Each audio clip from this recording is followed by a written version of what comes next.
चलो अभी जरूरत पड़ेगी तो बुलाएंगे, दिखाएंगे ना। चलो देखो, चैप्टर का नाम क्या है? विद्युत।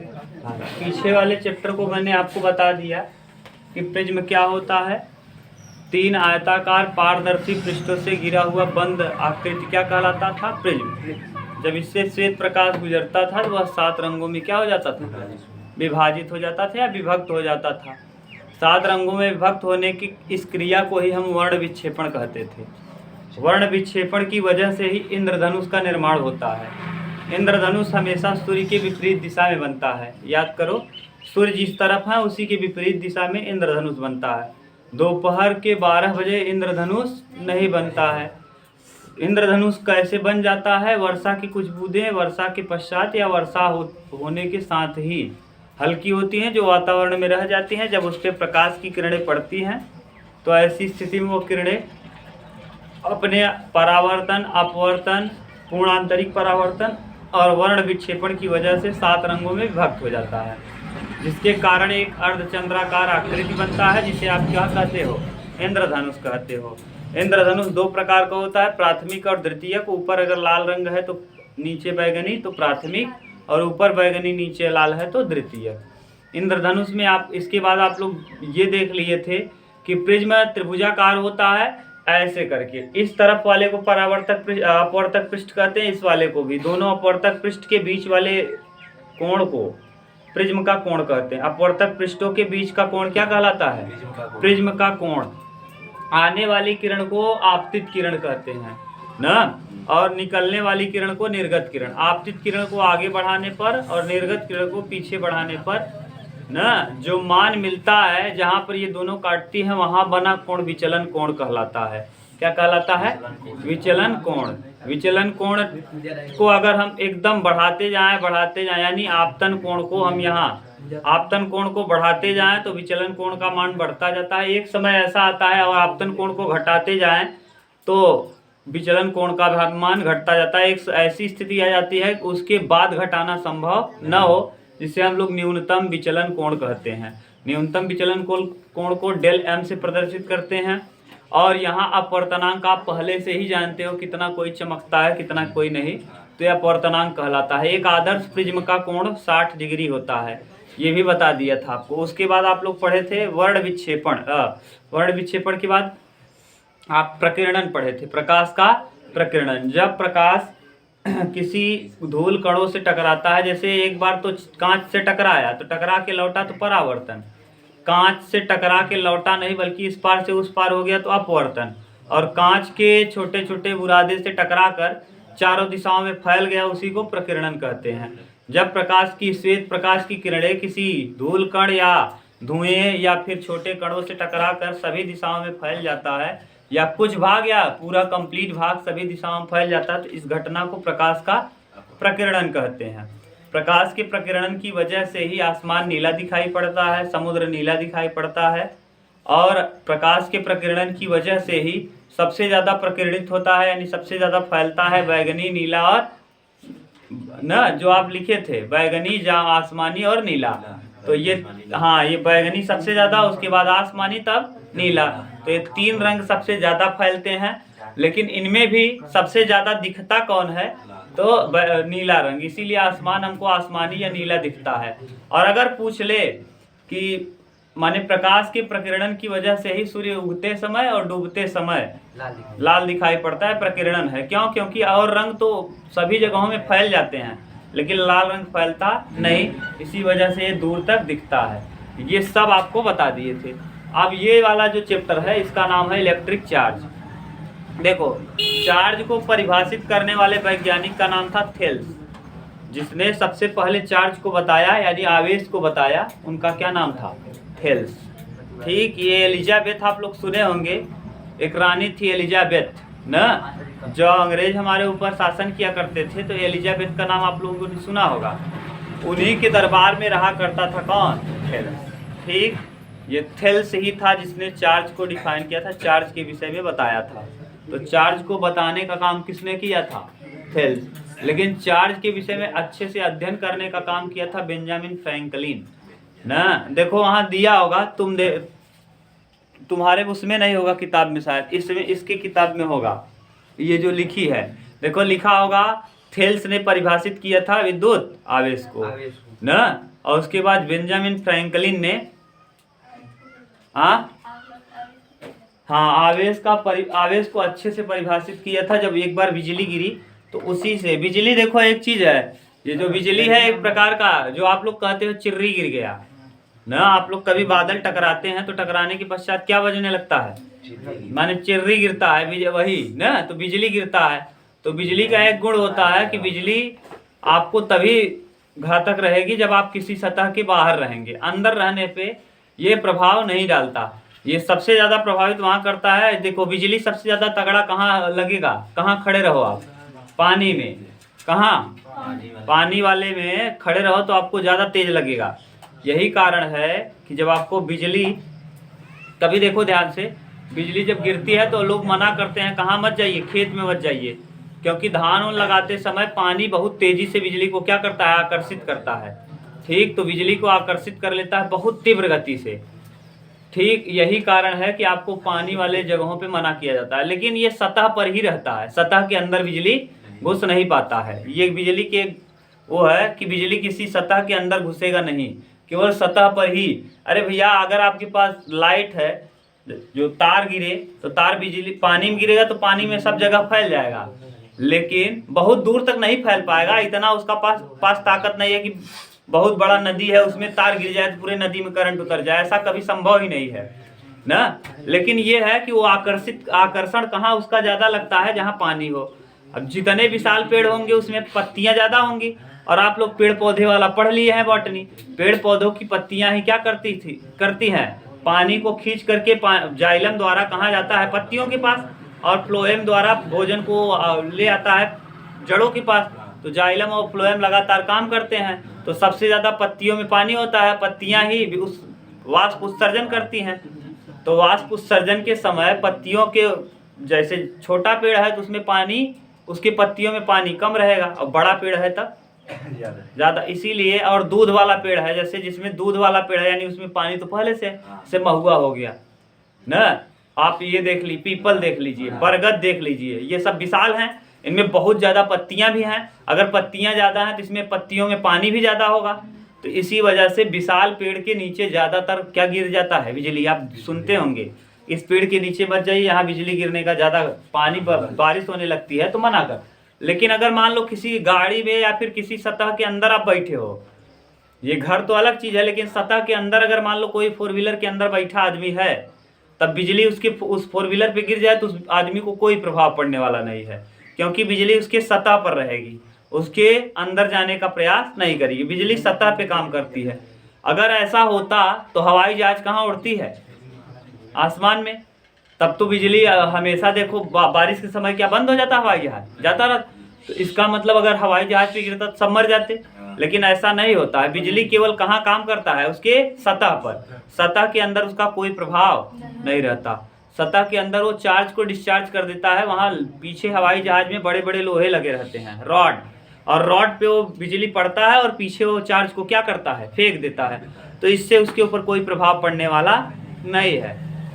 ठीक, और जैसे फ्लेमेबल वो कोई चीज है, फ्लेम यानी ज्वलनशील पदार्थ, कोई भी ज्वलनशील पदार्थ अगर है तो ऐसी स्थिति में ध्यान से याद रखना, ज्वलनशील पदार्थ कोई भी है, जैसे पेट्रोल वाली गाड़ी जा रही है, डीजल वाली गाड़ी जा रही है, तो आप देखे होंगे ऐसे गोल गोल गोल करके छल्ला नुमा लटकाया रहता है पीछे, या फिर आप देखते हैं ऐसे पीछे यहाँ लगा रहता है बुरी नजर वाले तेरा मुंह काला, और उसके नीचे सकरा सकरा लटका रहता है। आप सोचते हो बजाने के लिए लटका है, नहीं, झमझम करता रहता है। ट्रक देखो, ट्रक के पीछे बड़ा बड़ा ऐसे सकरा की तरह लटका रहता है, और जब वो हिलता है तो अच्छा लगता है, छम छम बजता भी।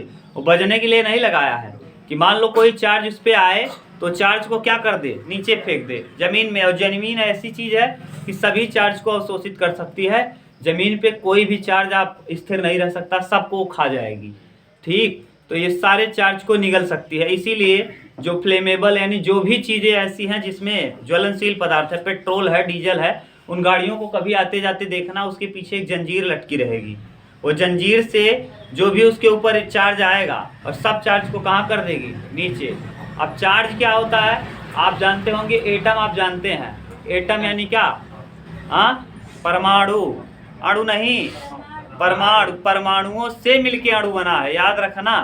पर अणु से परमाणु नहीं बना है, परमाणुओं से क्या बना है, अणु। कहा जाता था कि परमाणु सबसे छोटा है, इसको विभाजित कर पाना संभव नहीं है, लेकिन जब ध्यान से देखा गया तो इस परमाणु में भी 3 कण निकले, समझ गए।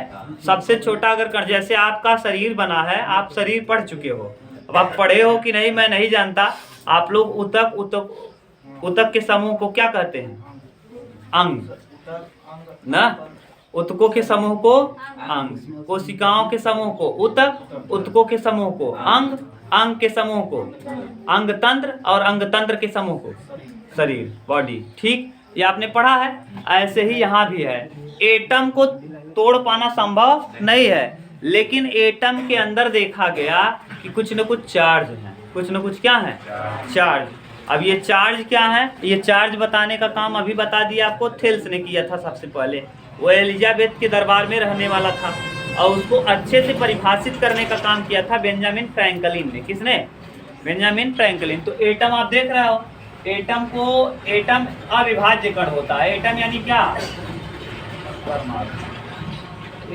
ये सब आप पढ़े होंगे केमिस्ट्री में, परमाणु। एटम अविभाज्य है, इसके अंदर 3 चीज होता है, प्रोटॉन, न्यूट्रॉन और इलेक्ट्रॉन। न, इसके अंदर कण होते हैं, उन कणों को क्या कहा जाता है, प्रोटॉन, इलेक्ट्रॉन और न्यूट्रॉन। अब देखा गया कि अब इन कणों को आपस में क्या किया गया, देखा गया कि जब हम प्रोटॉन को प्रोटॉन के पास ले जाते थे तो एक दूसरे को एक प्रतिकर्षित करता था। क्या करता था, प्रतिकर्षित करता था।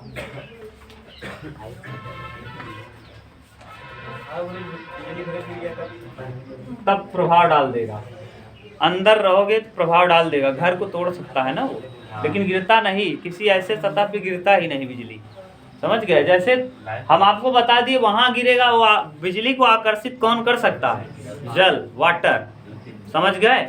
और इसीलिए आप देखो बड़े बड़े जो भी बड़े चीज बनाए जाएंगे वहां त्रिशूल लगा दिया जाता है। आप भट्ठा देखे हैं, भट्ठा पे जाके देखना क्या लगा रहता है, त्रिशूल की तरह लगा रहता है। क्यों, क्योंकि वो आने वाले करंट को देखो, 3 चीजें हैं, आकर्षित करे, प्रतिकर्षित करे, उसको फेंक दे, यानी वो उस पे गिर ना पाए। यही कारण है कि छतों पे, हाँ, वो लोहे का रहेगा यार, हाँ, सोने का रहेगा नहीं, वो सब जगह लगा देते हैं, जैसे वो क्या कर दे, उसको रिफ्लेक्ट कर दे। तो देखो ये प्रतिकर्षित करता है, ये भी क्या करेगा, प्रतिकर्षित,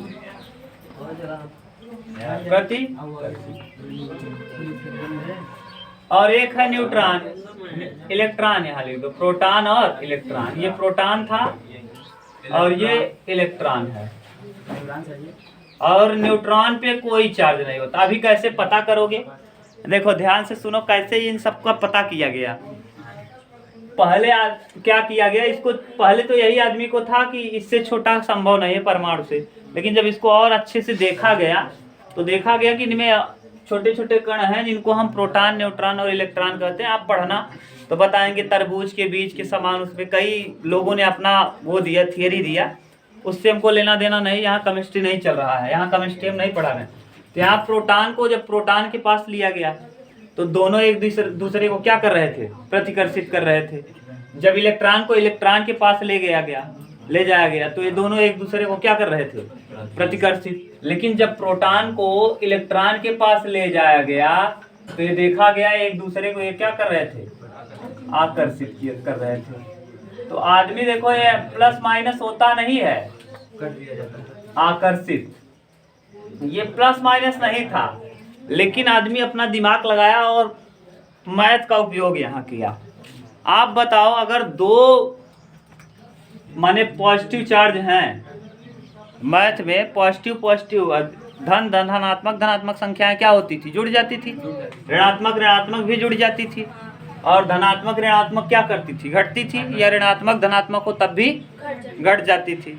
तो यहाँ कहा गया कि अगर मान लो सेम चार्ज है, जैसे इस पे +3 है और इस पे -3 है, तो दोनों एक दूसरे को काट करके क्या कर देंगे, न्यूट्रल कर देंगे, जीरो। अगर इस पे भी प्लस है, इस पे भी प्लस है, तो ऐसी स्थिति में ये प्लस प्लस एक दूसरे को क्या कर देगा, प्रतिकर्षित कर देगा। ठीक, आकर्षण नहीं होगा, इसमें क्या होगा, प्रकर्ष। जैसे आप देखो विपरीत लिंगी, दो विपरीत लिंगी माने जो सेम लिंग, माने विपरीत लिंगी यानी पुरुष और महिला, और पुरुष पुरुष, ऐसे समझो, मेल मेल फीमेल फीमेल, इसमें प्रतिकर्षण होगा, और अगर फीमेल मेल है तो आकर्षण होगा। ये नियम ऐसे समझ लो, यानी इस तरह से सोचा गया, देखा गया कि जो एक दूसरे को क्या कर रहा था, प्रतिकर्षित कर रहा था, वो तो सेम चार्ज हो गया। यानी यही देखा गया कि जो एक अगर प्रतिकर्षित करे तो समझ जाइए दोनों क्या हैं, सेम चार्ज। यहाँ भी सेम चार्ज है, निगेटिव निगेटिव, लेकिन यहाँ पर पॉजिटिव और ये एक दूसरे को क्या करने लगा, आकर्षित। ये तो रहा प्रोटॉन और इलेक्ट्रॉन का बात। जब प्रोटॉन को प्रोटॉन के पास ले जाया गया तो ये देखा गया कि एक दूसरे को ये क्या करते हैं, प्रतिकर्षित। जब इलेक्ट्रॉन को इलेक्ट्रॉन के पास ले जाया गया तो देखा गया एक दूसरे को क्या कर रहे हैं, प्रतिकर्षित। लेकिन जब प्रोटॉन को इलेक्ट्रॉन के पास ले गए तो देखा गया कि ये दोनों एक दूसरे को क्या कर रहे हैं। तो यहाँ तो 3 कण हैं, 2 कणों के विषय में आप देख लिए। अब क्या किया गया, न्यूट्रॉन को प्रोटॉन के पास ले जाया गया, किसके पास, और न्यूट्रॉन को इलेक्ट्रॉन के पास ले जाया गया, तो इन पर कोई प्रभाव नहीं पड़ा। इससे ये पता चला इस पे तो प्लस था, इस पे तो माइनस था। अगर इस पे प्लस रहा होता तो ये दोनों एक दूसरे को क्या करते, प्रतिकर्षित, और अगर इस पे माइनस रहा होता तो ये दूसरे को आकर्षित करते। न तो ये प्रतिकर्षित किया और न ही, तो इस हिसाब से न्यूट्रॉन जो हो गया न्यूट्रल हो गया। इसी वजह से न्यूट्रॉन का नाम न्यूट्रॉन पड़ा, क्योंकि न्यूट्रल का सेंस ये आ रहा है। तो न्यूट्रॉन न तो आकर्षित करता है न तो प्रतिकर्षित, यानी न्यूट्रॉन पर कोई चार्ज नहीं होता। आवेश, चार्ज यानी क्या, आवेश। अब आवेश को आप समझ गए होंगे कि आवेश 3 प्रकार का होता है, पॉजिटिव, निगेटिव और एक ऐसा जिसपे कोई हो ही, तो इसको नहीं गिना जाता। तो आवेश कितने प्रकार का होगा, 2 प्रकार का। तो एक तो कोई प्रभाव ही नहीं डाला, न्यूट्रॉन तो कोई प्रभाव नहीं डाला, तो ऐसी स्थिति में अब आवेश बचे कितने, पॉजिटिव और धनात्मक आवेश और ऋणात्मक, पॉजिटिव चार्ज, निगेटिव चार्ज। आवेश को कहते हैं अंग्रेजी में चार्ज। अब इसी चीज को हम लोग समझते हैं थोड़ा प्रैक्टिकल के माध्यम से, ठीक। हाँ देखो पहले इसको, तब इधर आओ अभिनव तुम, है अब ध्यान से सुनना। अब समान आवेश एक दूसरे को क्या करते हैं, प्रतिकर्षित, और विपरीत आवेश एक दूसरे को आकर्षित करते हैं। तो अब आवेश को आप देख लिए कि आवेश में धन 2 प्रकार का हो सकता है, धन आवेश और ऋण आवेश।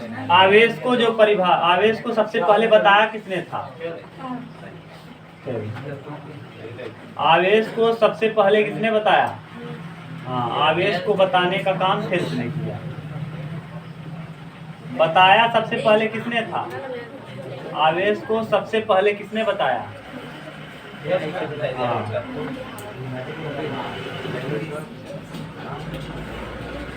बताया। लेकिन आवेश को सबसे पहले परिभाषित किसने किया था, बेंजामिन फ्रैंकलिन। ये बिजली को देख करके बताए थे फ्रैंकलिन, और बिजली के विषय में आपको सब कुछ बता दिए ना। इन्होंने आवेश को परिभाषित किया, आवेश को परिभाषित किसने किया, अगर पूछ ले, बताया सबसे पहले किसने, लेकिन परिभाषित किसने किया, हाँ ये पूछेगा बताया किसने, तो आप कहेंगे थेल्स ने बताया, जो रानी एलिजाबेथ के दरबार में रहते थे। लेकिन अगर पूछ ले रानी एलिजाबेथ ना, और अगर पूछ ले, आप लोग एक बीमारी पढ़े होंगे जो ब्लड क्लॉट नहीं होता, रक्त का थक्का नहीं बनता है, हीमोफीलिया, वही बीमारी इनको थी, ठीक। हीमोफीलिया एक ऐसी बीमारी है जिसमें रक्त का थक्का नहीं बनता है। तो थेल्स ने बताया था सबसे पहले आवेश को, बेंजामिन फ्रैंकलिन ने आवेश को परिभाषित किया। तो आवेश होता क्या है, आवेश को अंग्रेजी में चार्ज कहते हैं। आवेश को अंग्रेजी में क्या कहा जाता है, चार्ज। अब देखो, किसी पदार्थ का वह गुण, ये किसी पदार्थ का वह गुण है, बात मत करो जी, पदार्थ का वह गुण जिसके कारण उस पदार्थ में जिसके कारण उसमें विद्युत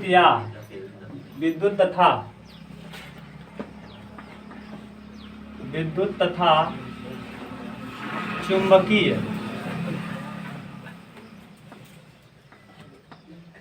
प्रभाव विद्युत तथा चुंबकीय प्रभाव उत्पन्न होता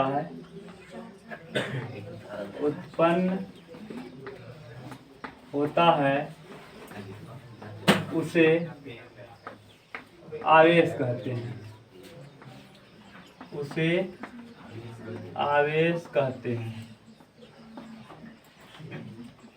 आवेश को Q से, इसे Q से प्रदर्शित करते हैं। Q से प्रदर्शित करते हैं। यह एक अदिश राशि है। करते हैं, यह एक अदिश राशि है।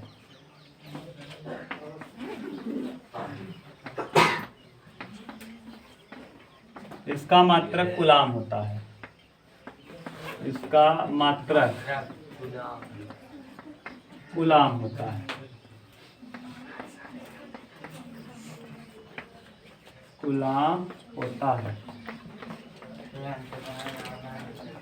अब देखो Q बराबर होता है N इंटू ई। Q बराबर क्या होता है? N इंटू ई। यह दो प्रकार का होता है। अब हम चाहते हैं इसको तो केवल देखो हमको ज़्यादा नहीं लिखना था। आवेश किसे कहते हैं? जिसके कारण किसी पदार्थ में विद्युत या कौन सा क्षेत्र उत्पन्न हो जाता है। ऐसे ही लिख देते, विद्युत या चुंबकीय क्षेत्र उत्पन्न हो जाता है।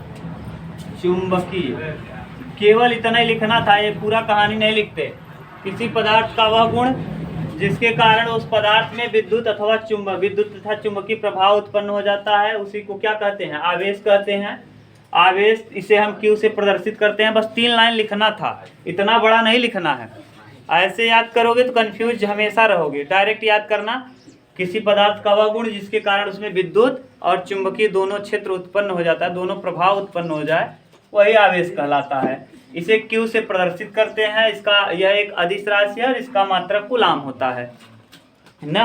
अब याद रखना, ये कैसे पता करोगी कि आवेश? जैसे मान लो कोई शीशे का पाइप है, शीशे का पाइप, अगर उसको हम रगड़ें, किसी चीज़ पे रगड़ें तो उसमें एक आवेश उत्पन्न हो जाएगा जिसे हम कहेंगे धन आवेश। ठीक। और अगर हम किसी एवोनाइट के क्षण को बिल्ली के खाल से रगड़ें तो उस पर एक आवेश उत्पन्न होगा जिसे ऋण आवेश। आप अपनी पेन को अपने बाल में रगड़ना और रगड़ के फिर छोटे छोटे कागज के टुकड़ों के पास ले जाना, तो ऐसी स्थिति में वो छोटे छोटे कागज के टुकड़े क्या होंगे? हाँ, उस पेन में चिपकना चालू कर देंगे। इसी को क्या कहते हैं? आवेश। अब देखो, एक चीज आया विद्युत और एक आया क्या? चुंबकीय। विद्युत भी और चुंबकीय। फैराडे, जब हम लोग पढ़ेंगे चुंबकीय, तो फैराडे ने बहुत अध्ययन किया, लेकिन तब तक कोई प्रभाव ही नहीं पड़ा। लेकिन जब इतना अध्ययन कर लिए, अध्ययन करते करते जब थक गए तो गुस्से में आ गए, और गुस्से में आ करके उन्होंने चुंबक लिया था और चुंबक को क्या कर दिया? फेंक दिया। जब फेंका तो उन्होंने सर्किट बनाया था और चुंबक को बार बार वो अध्ययन कर रहे थे कि चुंबक से हम कैसे बिजली को बना दें। जब जनरेटर पढ़ेंगे तो हम देखेंगे कि 2 चुंबकों के बीच में जब चलता है तो उससे बिजली उत्पन्न हो जाता है। तो बार बार वो अध्ययन करते करते फैराडे थक गए। जब थक गए तो गुस्से में आकर उन्होंने क्या किया? जो यंत्र लिया था, सब यंत्र को क्या कर दिया?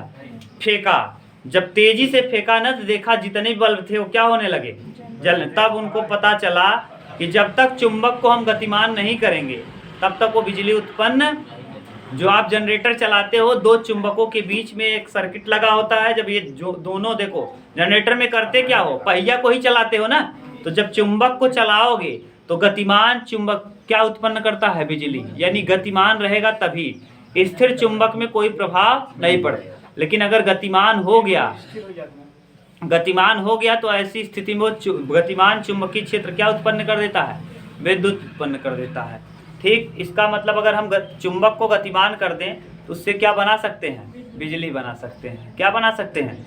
ये सब आगे हम देखेंगे, लेकिन अभी जानते रहो कि किसी पदार्थ का वह गुण जिसके कारण उस पदार्थ में क्या आता है, विद्युत अथवा चुंबकीय गुण आ जाता है, उसी को हम क्या कहते हैं, आवेश कहते हैं। आवेश को हम किससे प्रदर्शित करते हैं, क्यू से प्रदर्शित करते हैं। आवेश का मात्रक कूलाम होता है। आवेश का मात्रक क्या होता है, कूलाम। आवेश दो प्रकार का होता है, धन आवेश और ऋण आवेश। एक बार यह ऐसा प्रश्न पूछता है कि कूलाम को अब N इंटू ई, N का मतलब नंबर ऑफ इलेक्ट्रॉन, इलेक्ट्रॉन जितना रहेगा आवेश उस पर उतना ही ज्यादा रहेगा। इलेक्ट्रॉनों की संख्या बढ़ाते जाओगे तो आवेश उस पर क्या होता जाएगा, बढ़ता जाएगा। N मतलब नंबर ऑफ इलेक्ट्रॉन। अब इलेक्ट्रॉन पे चार्ज कितना होता है, इलेक्ट्रॉन पे जो चार्ज होता है याद रखना 0.000.016 कूलाम, इतना आवेश होता है एक इलेक्ट्रॉन पे, इतना चार्ज। यहां से लेके यहां तक टोटल, यहां से टोटल यहां तक 18 जीरो हैं। कितने, 18 जीरो। इसी को ठीक से लिखते हैं, E बराबर 1.6 इंटू 10⁻19 कूलाम, -19 कूलाम। ये एक इलेक्ट्रॉन पर इतना चार्ज होता है, इतना कूलाम। क्योंकि आवेश को किससे प्रदर्शित करते हैं, कूलाम से, तो एक इलेक्ट्रॉन पर इतना चार्ज होता है। ठीक, अब कैसे आप पता किए, 18 जीरो तो ये, और एक अंक यहाँ घसका है तो कितना हो गया, तो इसीलिए पावर में -19 कर दिए ना। अब अगर दशमलव के पहले माइनस कैसे हो गया, अगर आप पूछ सकते हैं, जैसे देखो 0.35 लिखें तो हम इसको 35/100 लिख सकते हैं। 35 बटे क्या 100, क्यों, क्योंकि डबल 2 अंक पे दशमलव था, बटे 100 कर दिए। 100 से गुणा 100 से भाग कर देंगे तो उसका दशमलव क्या होगा, हट जाएगा, तो यह जाएगा 35 बटे कितना 100। देखो ये जीरो ये कट जाता। अब 35/100 अगर हम नीचे से ऊपर ले जाएं तो 35 को ऐसे ही लिखेंगे, और 10 की पावर यहाँ 2 आएगा, 10 धामा 100, नीचे से ऊपर जाएगा तो -2। तो देखो कई अंक पे दशमलव था तो पावर में कितना गया, -2।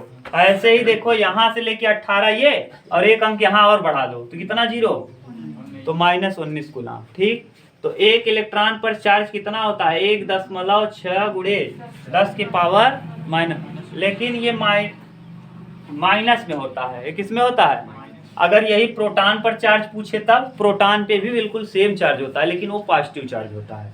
इलेक्ट्रॉन और प्रोटॉन पे बिल्कुल सेम चार्ज होता है। अब आप ये कैसे पता कर लेंगे कि जैसे हाइड्रोजन में देखो इलेक्ट्रॉन और प्रोटॉनों की संख्या क्या होती है, बराबर, तो जितना इलेक्ट्रॉन उतना ही प्रोटॉन, इसलिए वो क्या रहता है, स्थिर रहता है, संतुलित रहता है। ऐसे कार्बन पे इलेक्ट्रॉन और प्रोटॉन क्या होते हैं, बराबर, इसीलिए वो स्थिर हो जाता है। यानी एटम्स के अंदर क्या होता है, इलेक्ट्रॉन और प्रोटॉन, यानी परमाणु के अंदर ही तो इलेक्ट्रॉन प्रोटॉन है, तो ऐसे ही स्थिर हो जाता है। जितना चार्ज अगर इलेक्ट्रॉन का है उतना ही चार्ज अगर प्रोटॉन का है, तो ऐसी स्थिति में वो परमाणु क्या रहेगा, स्थिर अवस्था में रहेगा। ठीक, ये है इलेक्ट्रॉन पे चार्ज पूछता है कितना होता है, कितना, ये देखो 1.6 इंटू 10⁻19 कूलाम। ये पूरा सही ये है, लेकिन इसको ऐसे लिखते हैं। ठीक, अब आवेश कितने प्रकार का होगा, 2 प्रकार का। आवेश के प्रकार अगर कोई पूछे तो प्रकार हो जाएगा कितना, प्रकार 2। एक का नाम क्या है, धन आवेश, धन आवेश, और दूसरे का नाम है ऋण आवेश।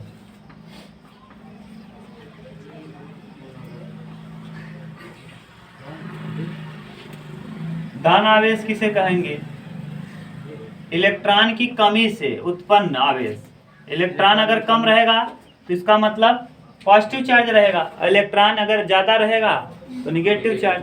तो इलेक्ट्रॉन की कमी से उत्पन्न आवेश को, इलेक्ट्रॉन की कमी से उत्पन्न आवेश क्या कहलाता है, धन आवेश।